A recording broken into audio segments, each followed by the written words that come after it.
Saya berawal dari tahun 2018 waktu itu. Kami dipertemukan di satu desa yang terpencil di bagian utara Lombok Timur, yaitu Desa Perian. Dan kita wapa bareng tahun 2017, cuma saya nggak terlalu memperhatikan beliau waktu itu, sehingga di tahun 2018 itu di sana saya juga heran loh gitu kan, masa angkatan saya wapa tahun 2017 saya nggak tahu gitu.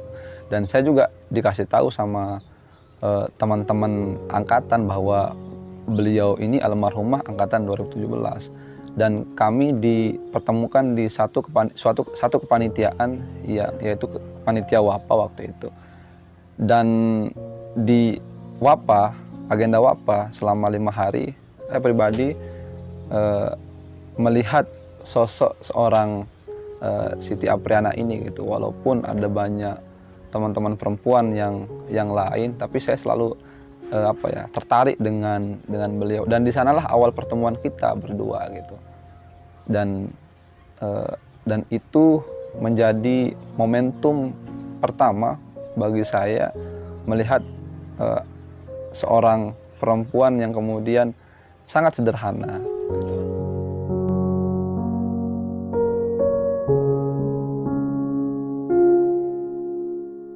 Bertemu di sana. Walaupun sebelumnya 2017 kita juga sempat menjadi sama-sama menjadi peserta waktu itu. Tapi saya tidak melihat, bahkan saya tidak nyangka bahwa beliau itu adalah angkatan saya tahun 2017 itu.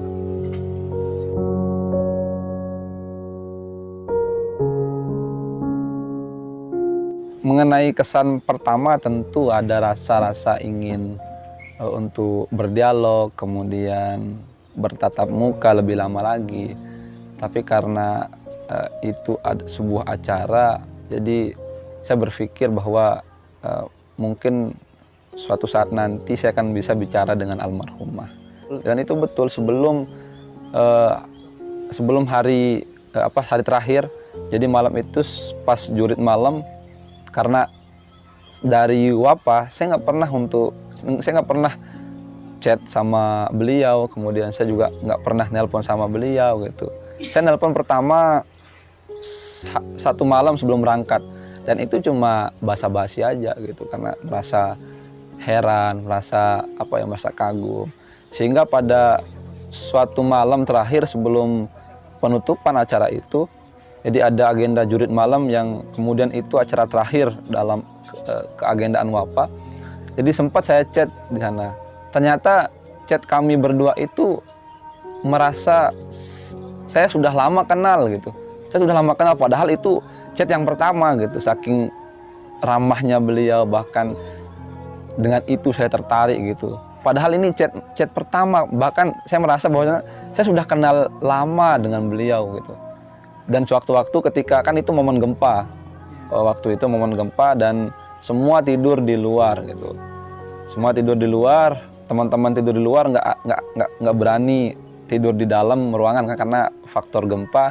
Jadi waktu itu ketika saya mengurus teman-teman yang sakit gitu, saya mengurus teman-teman yang jalan untuk jurit malam gitu. Di sela-sela itu saya memberikan sarung saya untuk beliau tidur menggunakan itu, sehingga tidak kedinginan lah seperti itu.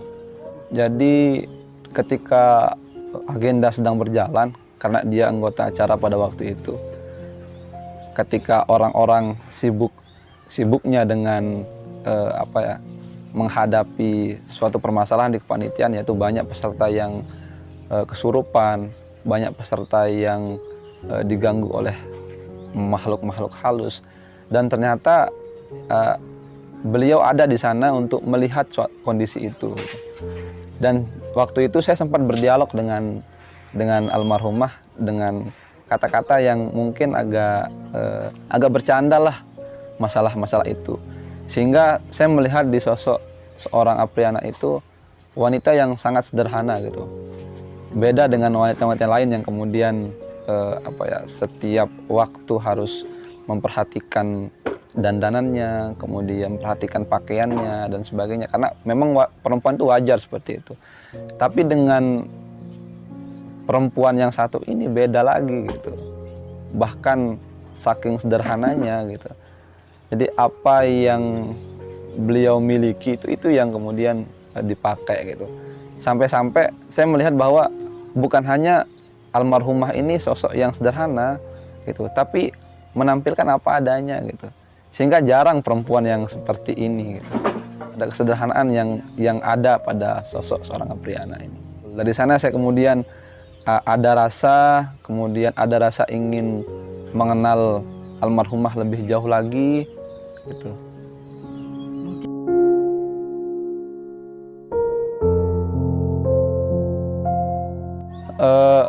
Saya masih ingat waktu itu kita berangkat Wapa tanggal 6 Oktober 2018 dan kemudian sampai 5 hari tanggal 11 kita akhir dari Wapa itu. Jadi saya berpikir bahwa selesai itu 2 hari selesai Wapa, saya selalu berkomunikasi walaupun itu sifatnya sebentar-sebentar gitu. Dan hal-hal yang kita bicarakan itu pasti hal-hal yang terkait masalah pengetahuan. Dan di tanggal 13 karena kita pulang Wapa tanggal 11 dan saya mengungkapkan isi hati saya melalui surat waktu itu. Dan saya tulis pada tanggal 13. Dan saya sempat berdialog dengan almarhumah bahwa ada hal yang kemudian ingin saya berikan kepada almarhumah. Itu sebelumnya saya tidak pernah kasih tahu apa yang saya berikan gitu kan. Tapi saya berikan sebuah surat dan itu isinya puisi tentang isi hati saya. Karena pada waktu itu saya berada di musola belakang Apollo bersama teman-teman. Saya menulis di sana, bahkan pada suatu bait puisi itu saya masih mengingat bahwa pohon mangga ini menjadi saksi selesai Wapa ada rasa-rasa kepada beliau gitu. Dan waktu itu beliau sempat sempat membaca, merenungkan di dalam hatinya sampai saya beri waktu 1 hari untuk menjawab gitu pertanyaan saya melalui surat itu. Dan ternyata beliau menjawab dengan mengatakan iya gitu, dengan mengatakan iya, tapi beliau ini heran kok gitu kan. Kok tiba-tiba selama kurang dari 1 minggu ini kita berkomunikasi. Kalau kita hitung dari kita Wapa tanggal 6, kemudian kita chatnya tanggal 10, bayangkan kurang 1 minggu. Dari tanggal 10 sampai tanggal 13 saya mengungkapkan isi hati saya kepada beliau ini, kurang 3 minggu. Bahkan di chat pertama itu serasa saya sudah kenal lama, kemudian hari kedua, ketiga, keempat gitu. Saya sudah kenal lama gitu, padahal kita kenal 4 hari. Kemudian saya mengungkapkan isi hati saya pada waktu itu dan ternyata beliau menerimanya gitu. Dan beliau sempat bertanya kepada saya, kok almarhumah ini heran loh kepada diri sendiri gitu kan, karena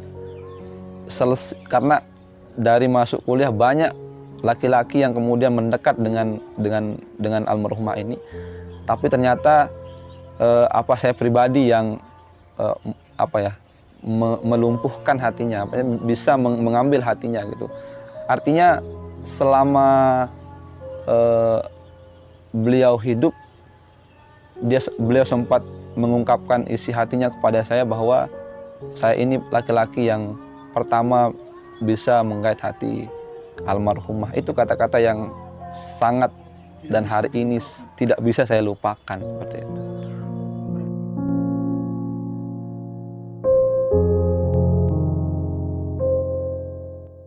Tidak pernah sama sekali, kecuali dengan saya pribadi.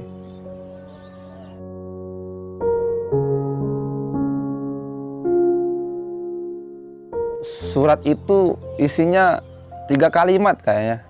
Saya masih ingat, cuma saya lupa kata-katanya. Saya masih ingat maksudnya tiga baris ya, tiga baris. Dan kesimpulannya surat itu adalah beliau mengungkapkan isi hatinya, tumben merasakan cinta kepada seorang laki-laki, dan tentunya itu kepada saya pribadi. Gitu.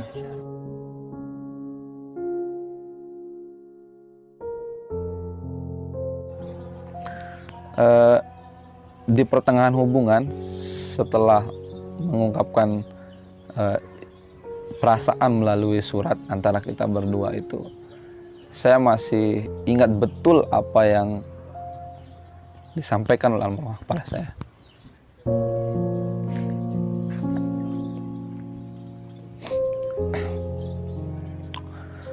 Kata almarhumah kepada saya itu,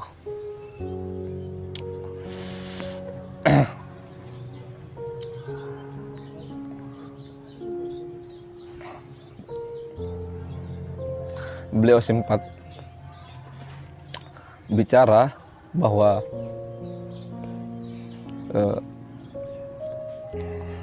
semarah apapun saya kepada almarhumah pada waktu itu, jangan sampai mengatakan putus.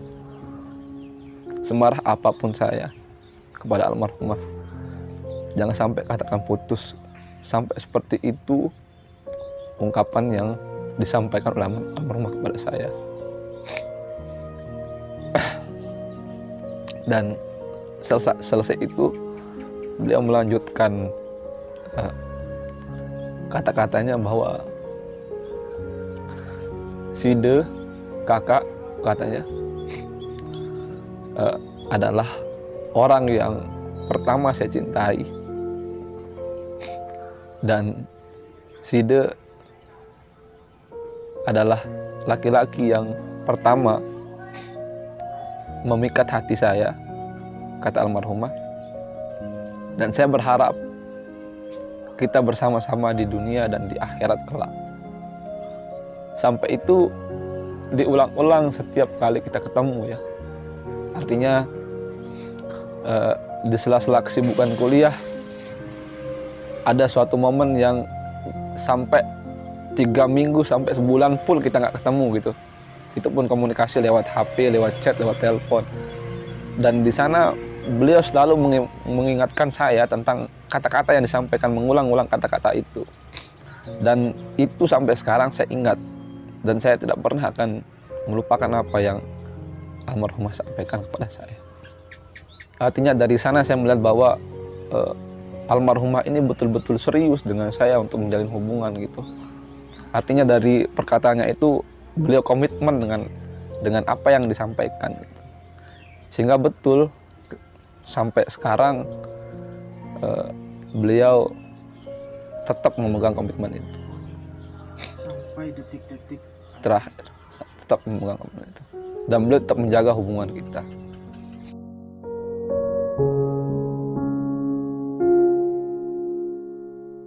Alhamdulillah selama 2 tahun itu almarhumah tetap menjaga hubungan kita berdua sampai tidak ada kekecewaan yang kemudian ada di hati saya gitu. Mengenai masalah-masalah kecil, hal-hal yang sepele, itu hal yang biasa, Pak. Tapi beliau itu sangat unik gitu. Ketika ada masalah pribadi, beliau tidak pernah ingin memperpanjang. Bahkan beliau menghadirkan solusi supaya hubungan kita ini tetap lancar gitu, tetap terjalin dengan harmonis gitu. Ketika ada masalah, tidak pernah dimasukkan ke dalam hati. Bahkan kalau seandainya misalkan masalah yang ada jam 7 saja, nanti jam 7.30 sudah berhenti, sudah nggak ada masalah lagi gitu. Saking beliau menjaga hubungan itu, saking beliau kemudian menjaga yang namanya suatu komunikasi. Dan selama 2 tahun itu tahadus binimatillah, kita tetap berkomunikasi gitu, walaupun lewat chat, telepon, bahkan video call. Tidak ada satu hari pun yang terlewatkan selama 2 tahun untuk tidak berkomunikasi.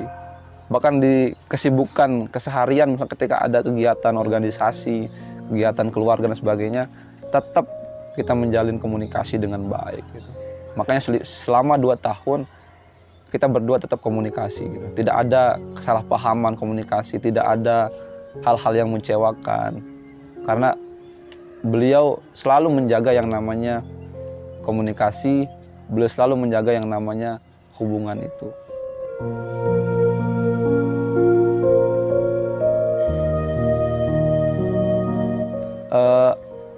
Itu mungkin komitmen ya, komitmen. Jadi beliau itu ngaji setiap hari. Bahkan prinsip beliau itu one day one juz, 1 hari 1 juz, walaupun nggak ada masalah tetap ngaji gitu. Jadi HP saya itu dia akan berbunyi pertama ketika datang waktu subuh untuk membangunkan saya tidur. Kemudian yang kedua berbunyi ketika datang isya gitu. Nggak mungkin HP saya berbunyi kalau beliau belum ngaji. Harus ngaji dulu 1 juz baru nelpon. Dan itu tandanya, dan ketika HP saya bunyi, tandanya beliau sudah selesai ngaji 1 juz. Tapi kadang-kadang juga kalau tidak tahan dengan rasa rindu, kangen gitu, selesai sholat maghrib langsung nelpon gitu. Dan beliau mengatakan bahwa tunggu saya sebentar kak, saya ngaji dulu gitu. Dan saya mengiyakan apa yang disampaikan oleh beliau gitu. Kesimpulannya, HP saya itu tidak akan pernah berbunyi sebelum beliau menyelesaikan tugasnya 1 juz untuk 1 hari. One day one juz. Dan itu yang tetap saya ingat ketika maghrib.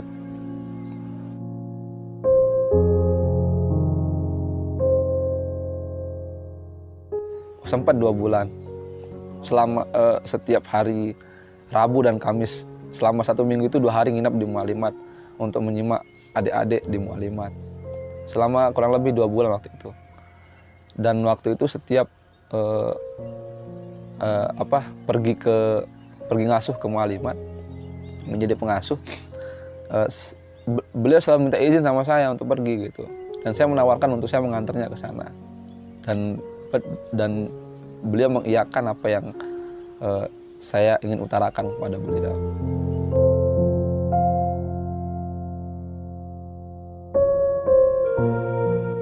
Kalau saya pribadi, beliau itu dalam kehidupan saya seperti pondasi sebenarnya. Karena sebelum saya ketemu sama beliau juga, hati saya sudah rapuh dengan beberapa perempuan yang ya hati saya ini saya taruh kepadanya. Cuma tidak komitmen dan tidak tidak setia lah. Nah, hadirnya beliau ini untuk membangun kembali pondasi itu, merubah semua lini kehidupan, termasuk dalam keseharian.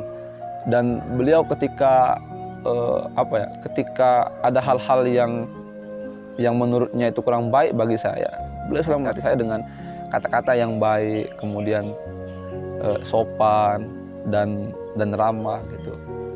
Dan beliau tidak pernah menekankan saya untuk mengiyakan nasihatnya gitu.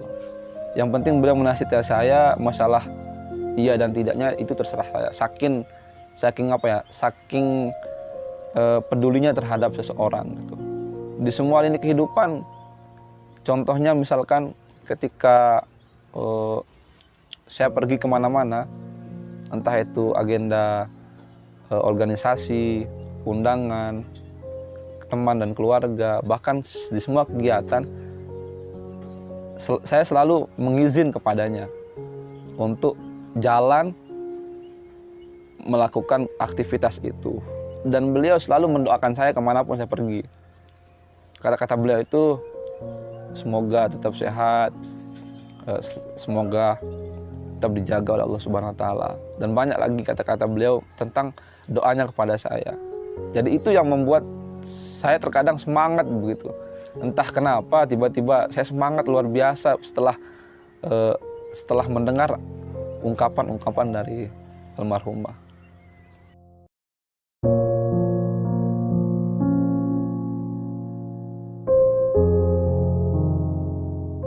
Saya rasa sangat sekali berpengaruh. Saya bilang tadi, beliau ini pondasi dalam hidup saya gitu. Setelah rapuh begitu lama, kemudian saya bertemu dengannya, saya bersemangat kembali untuk membangun hidup itu. Bahkan saya sudah berkomitmen untuk bersama-sama dalam menjalin hubungan ke depannya seperti apa gitu. Jadi awalnya itu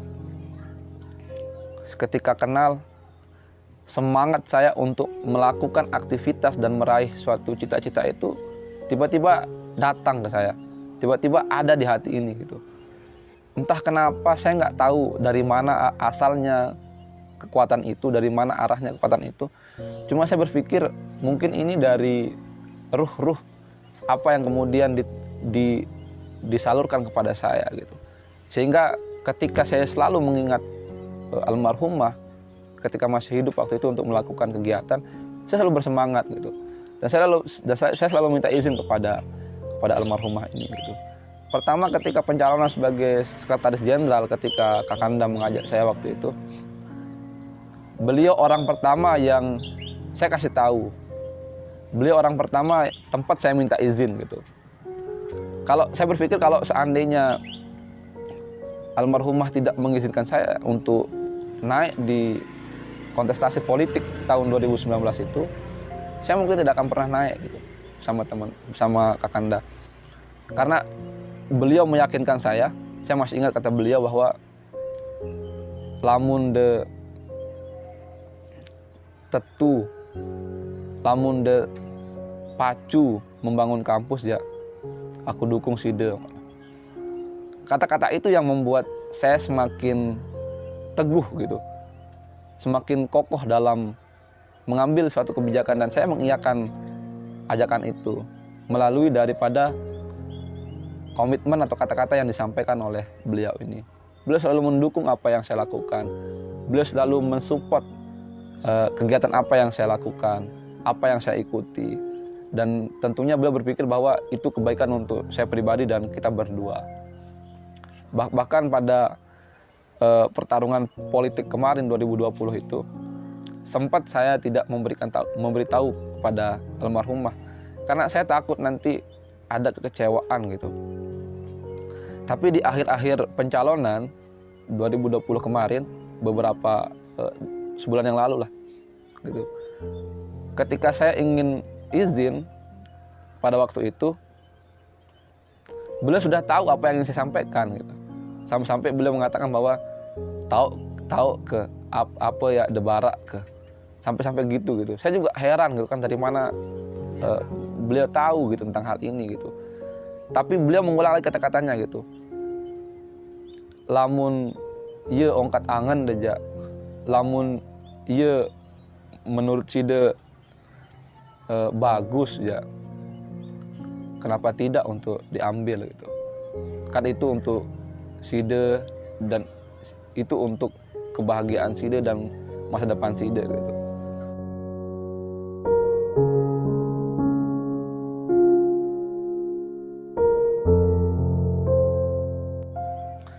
Kembali kepada kata-kata yang tadi awal saya sampaikan, bahwa jangan sampai semarah apapun saya kepada almarhumah, jangan sampai mengatakan putus. Itu yang kemudian menjadi fondasi awal kami berdua dalam membangun suatu hubungan. Jadi seolah-olah itu sebagai landasan berpikir kami berdua gitu.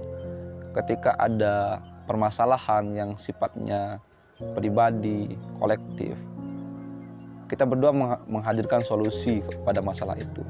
Sehingga masalah-masalah yang hadir kita cepat selesaikan dan tidak merembet ke hal-hal yang lain. Jadi ketika ada permasalahan yang sifatnya sepele, kita secepat untuk menyelesaikan masalah itu gitu. Bahkan kalau orang-orang ketika punya masalah pasti tidak saling hubungi 2-3 hari gitu kan. Tapi kalau beliau itu beda gitu. Ketika ada masalah, menghadirkan solusi. Ada salah satu di antara kita berdua harus mengalah gitu. Tapi kebanyakan beliau selalu mengalah dalam hal itu gitu. Saking menjaga komitmen, saking menjaga kata-kata yang beliau sampaikan gitu. Beliau selalu mengalah gitu. Yang terpenting bagi beliau itu hubungan ini tetap suci, tetap jalan, tetap harmonis, sehingga tidak ada gangguan dari manapun. Itu yang membuat kami berdua komitmen selama 2 tahun lebih ini.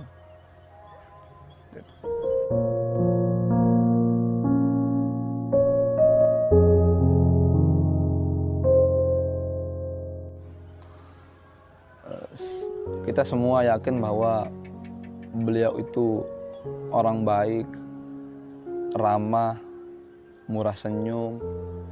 Bagi saya pribadi, beliau itu kepribadiannya setia, kemudian selalu mengalah, sabar dalam semua ujian dan persoalan. Gitu.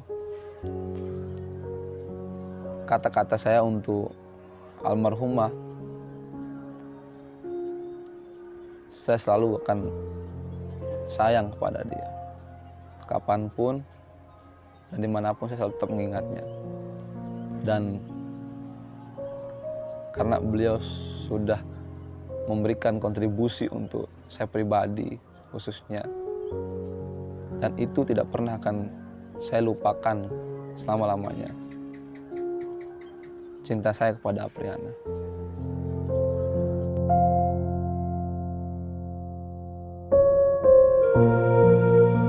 Dia selalu di hati saya. Dia selalu di hati saya. Dia selalu di hati saya.